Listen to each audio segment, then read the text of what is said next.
Значи, во состав на таа друштво има и фабрика за минерална вода Скопјанка, која некои од постариве ја паметат, знаат, меѓутоа сега тоа не работи од причина што поединци, управители, раководители, директори на фирмата се дрзнаа со длабоко влегува во криминал и ја доведува фирмата до пропаст.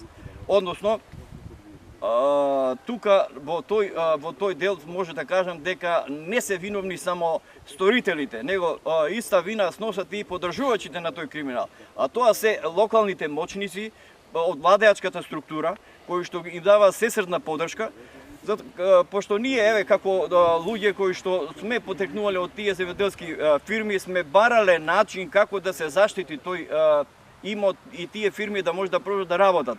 Сме пријавували и во полиција, сме пријавували и во суд и секаде, меѓутоа не сме наишле на соодветен прием кај истите. Ќе примат пријавата, да и на тоа останува.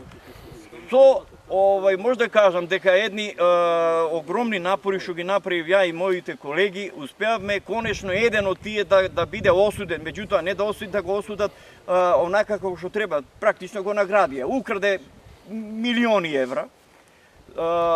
И тој човек е осуден, односно условно осуден, и ден денес е на слобода, и ден денес прави криминали, и ден денес фирмата не може да работи, и ден денес ние мачиме и сами со себе се изборуваме затоа што немаме излез. Нашите побарувања по смисла на платени придонеси, не се исплатени, лични доходи не исплатени, никаква перспектива, а сме луѓе веќе во години. Ко управител и директор на земјоделската задруга Слобода и собственик, сакам да кажам од самото купување на многу груб начин ми беше одземена, значи во владение земјиштето, државното земјиште, а покрај државното тука има и приватно земјиште од површина од 450 хектари отприлике. Значи со самото мое доаѓање тука се соочувам со проблеми кај што не можам да работам, бидејќи они директно ти кажуваат ако не си со нас, си против нас и не можеш да работиш независно. Сакам да потенцирам поготово, значи, во предизбори, као што гледате сега околу нас, ова е се земјата на ЗД Слобода што е. Секаде е изорано, пред отприлике 2 месеца е дадено се во цел за подкупување на гласачи во партиски цели. За жал, и Министерството, и државата, институциите се уште ништо не прават. И за овој, и за многу други случаи. Нашата улога во рамки на Министерството, согласно Законот за влада, е контролна.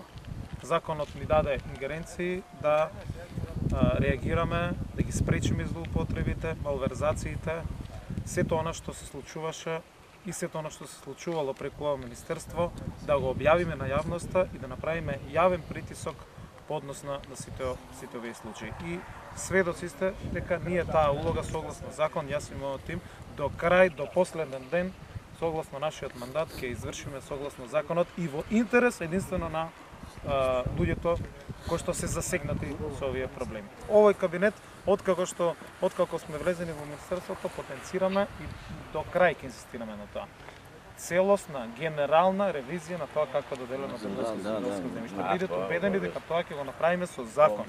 Генерална ревизија, да узурпираното земјиште се одземе, да одговара, да се врати, да се даде во рацете на вистински земјоделци, но и да направиме ревизија на сите концесии и за земјиште, и за пасишта, и за ловишта, за сето она што оди преку Министерството. Тоа е едно од првите барања и тоа е наша интенција на овој кабинет дека до крај таа ревизија ќе ја спроведеме за да излезе вистината на виделина и за да се земе земјата од рацете на земјопоседници кои што не ја обработуваат, кои што земаат субвенции, а со истата таа земја може да екзистираат луѓе кои што истата има потребна.